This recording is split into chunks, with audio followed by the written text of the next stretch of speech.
kwa ajili ya kuweza kupata taarifa ya mwezi mwandamo kama mwandama au la. Ashhadu an la ilaha illa Allah wa astaghfirullah.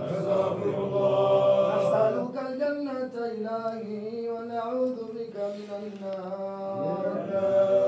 Allahumma innaka afuwwun tuhibbul afwa fa'fu anna ya karim. Ashhadu an la ilaha illa Allah wa astaghfirullah. Nas'aluka al-jannata ilahi wa na'udhu bika minan nar.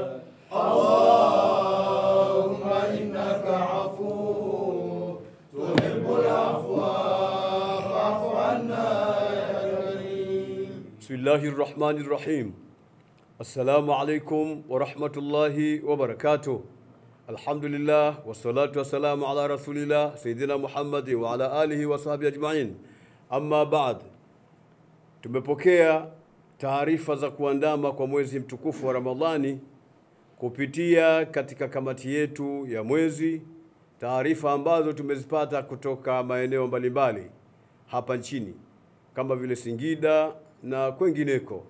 Na pia tumepata taarifa hizo kutoka Zanzibar na kutoka katika ofisi ya mufti wa Zanzibar, lakini pia kutoka Kenya kwa ndugu zetu wa Kenya na katika Darul Ifta ya Kenya ambayo inasimamiwa na Al-Habib Said Ahmad Badawi, taarifa zilizothibitishwa zilizokuwa kamili.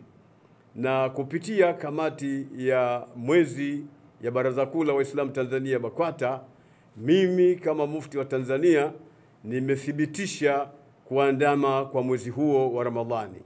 Hivyo tunawaomba Waislamu wote, Mwenyezi Mungu akijalia, kesho tunahesabu kuwa ni Ramadhani mosi, na tunatakiwa Waislamu wote tufunge kwa kushika sharti, adabu, nguzo na kukamilisha mwezi wetu huu wa Ramadhani.